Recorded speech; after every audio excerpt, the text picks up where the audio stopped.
महाराष्ट्राच्या राजकारणात सध्या एक विचित्र परिस्थिती तयार झाली आहे। वर सगळं ठीक आहे, सत्तेत एकत्र आहोत असं चित्र दाखवलं जात आहे, पण आतून मात्र काहीतरी वेगळाच खेळ सुरू आहे। एकनाथ शिंदे यांची शिवसेना आणि देवेंद्र फडणवीस यांच्या नेतृत्वाखालील भाजप दोस्ती आहे की दबावाखालील युती हा मोठा प्रश्न निर्माण झालाय। कारण साताऱ्यात जे घडलं किंवा अशोक खरात प्रकरणात ज्या पद्धतीनं राजकीय धागेदोरे समोर येत आहेत त्यातनं एक गोष्ट स्पष्ट आहे, ती म्हणजे दोन्ही पक्ष आता एकाच दिशेनं चालत नाहीयेत। एकीकडे भाजप मोठा भाऊ म्हणून वागतोय, तर दुसरीकडे शिंदेंची शिवसेना स्वतःची ओळख टिकवण्याच्या प्रयत्नात आहे। साताऱ्यात तर सत्ताधारी युतीतीलच दोन पक्ष एकमेकांसमोर भिडले आणि परिस्थिती इतकी बिघडली की पोलिसांपर्यंत प्रकरण पोहोचलं। अशोक खरात प्रकरणातही सुरुवातीला इतर पक्षांवर बोट होतं, पण नंतर जेव्हा शिंदे गटातल्या नेत्यांचे फोटो समोर यायला लागले तेव्हा सगळं वादळच दिशा बदलून गेलं।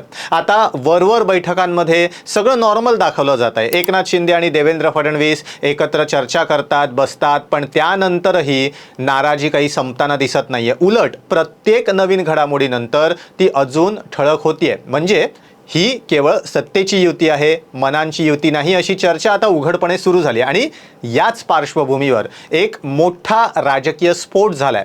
शिंदेंच्या शिवसेनेनं थेट घोषणा केली आहे की आता आम्ही स्वबळावर लढणार। महाराष्ट्रात नाही, कुठल्या छोट्या मोठ्या नगर परिषद किंवा महापालिकेत नाही, तर महाराष्ट्राला लागून असलेल्या गोव्यात 40 जागा असलेल्या एका स्वतंत्र राज्यात।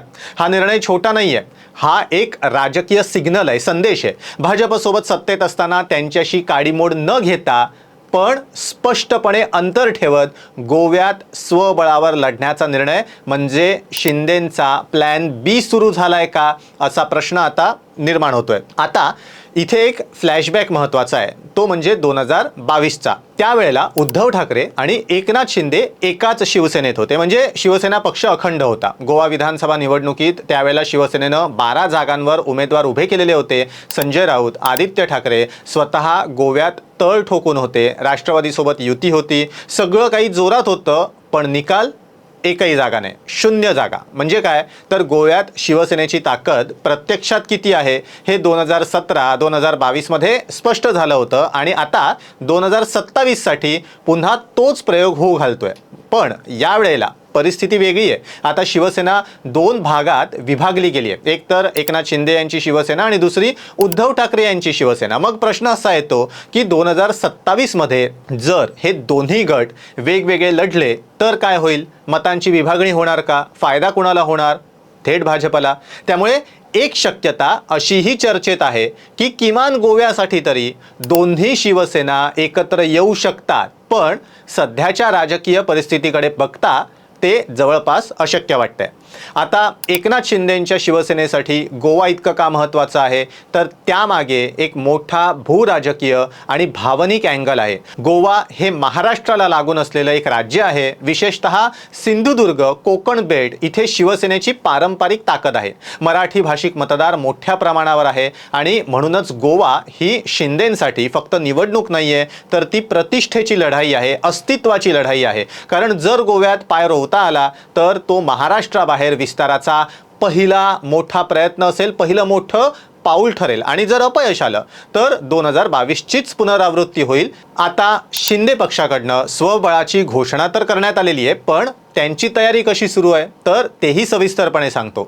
ग्राउंडवर मूवमेंट सुरू झाली आहे। गजानन कीर्तिकर, डॉक्टर श्रीकांत शिंदे, सुभाष सावंत असे सगळे नेते थेट गोव्यात लक्ष घालून आहेत। संभाव्य उमेदवारांची चाचपणी सुरू आहे, नवीन पदाधिकारी नेमले जात आहेत, जनसंपर्क वाढवला जातोय आणि सगळ्यात मोठं विधान काय, आम्ही फक्त लढणार नाही तर मुख्यमंत्रीही आमचाच होईल, असा हा दावा स्वतः शिवसेना शिंदे पक्षाचे नेते गजानन कीर्तिकर यांनी केलाय। आता हा आत्मविश्वास आहे की ओव्हर कॉन्फिडन्स आहे? कारण ग्राउंड रियालिटी काहीतरी वेगळं सांगते। गोव्यात शिवसेनेचं संघटन अजूनही कमजोर आहे, पण राजकारणात कधी कधी विजयापेक्षा उपद्रव मूल्य हे जास्त महत्त्वाचं असतं. म्हणजे जिंकायचं नाही, पण गेम बिघडवायचा. आणि गेल्या अनेक निवडणुकांचा निकाल बघता शिवसेना गोव्यात उपद्रव मूल्य असणारी एक मोठी फोर्स बनू शकते.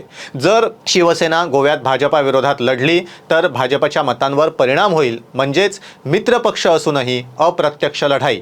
मग हा सगळा खेळ नेमका काय सांगतो? साताऱ्यातला राडा, अशोक खरात प्रकरण आणि आता गोव्यात स्वबळावर लढण्याची घोषणा, हे सगळं एकमेकांशी जोडलेलं आहे का?